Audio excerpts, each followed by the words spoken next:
I had been in the palace for exactly 11 days when someone tried to have me publicly humiliated at the royal court dinner. And I am almost certain she did it while smiling. Her name was Lady Seraphine Duval. I had noticed her immediately when I arrived. It was impossible not to. She moved through the palace like she had designed it herself, like every corridor and every room was a stage she had personally arranged. Platinum hair, pale eyes, a smile that arrived before she did and stayed after she left. Beautiful in the way that makes you feel slightly apologetic for existing near her. From the very first day, she had been perfectly, exquisitely kind to me. That should have been my first warning.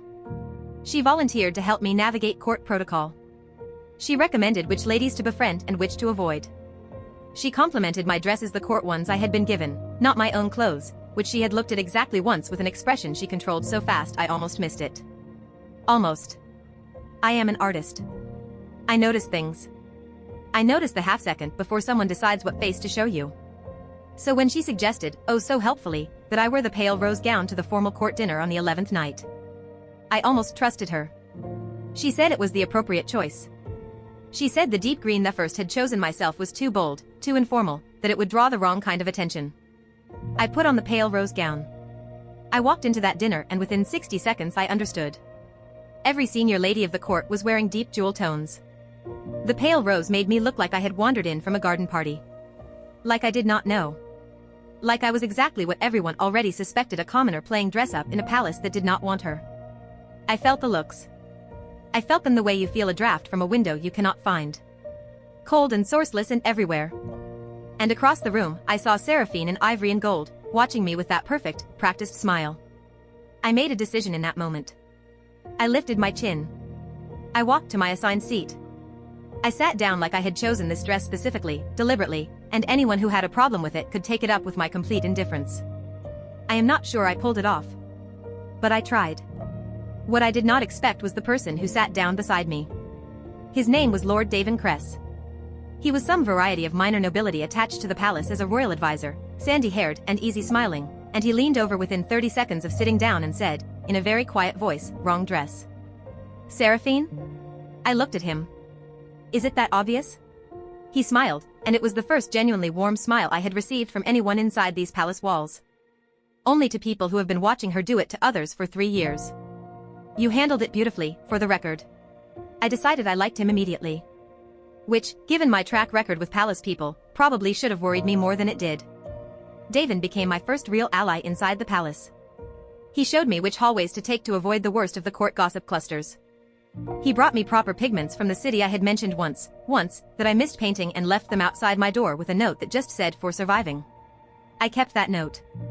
But here is the complicated part. Here is where I have to be honest with you. Kaelin noticed. The Crown Prince noticed that Davin and I had become friends, and something shifted in him. Not dramatically. Not in a way I could point to and name.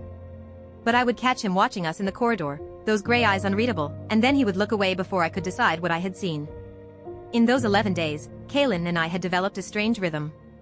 We were required to spend time together, formal meetings, shared meals, a deeply awkward walk through the palace gardens that a court scheduler had apparently decided would be romantic.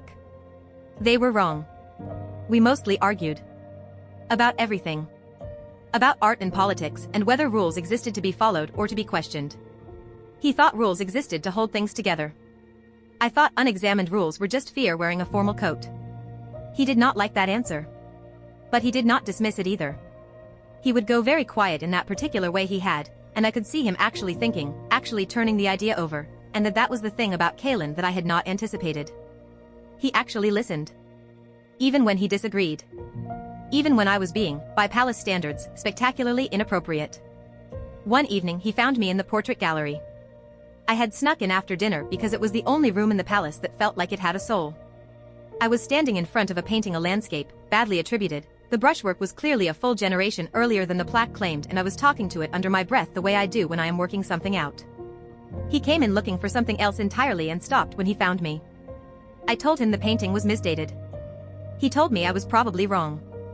I explained exactly why I was right, in more technical detail than he had asked for, and when I finally stopped talking I realized he was looking at me with an expression I had not seen on him before. Not the cold composure. Not the careful royal mask. Something quieter. Something almost like wonder. He said, "How do you see things like that?" And I said, without thinking, I just look. Really look. Most people decide what they are seeing before they actually see it. The silence after that was different from our other silences.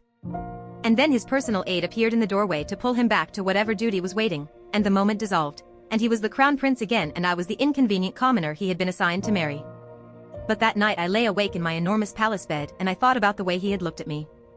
And the next morning, I found a note slipped under my door. No signature. Just 5 words in a precise, controlled handwriting I was beginning to recognize. You were right about the painting.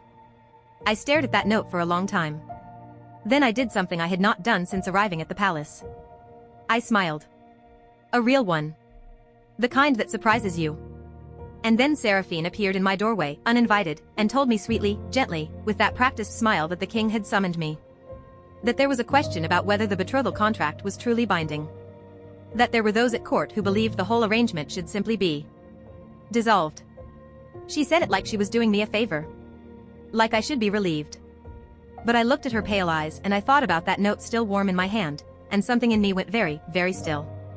Because I realized I did not know anymore if I wanted out. She said it like she was doing me a favor. Like I should be relieved. But I looked at her pale eyes and I thought about that note still warm in my hand, and something in me went very, very still. Because I realized I did not know anymore if I wanted out.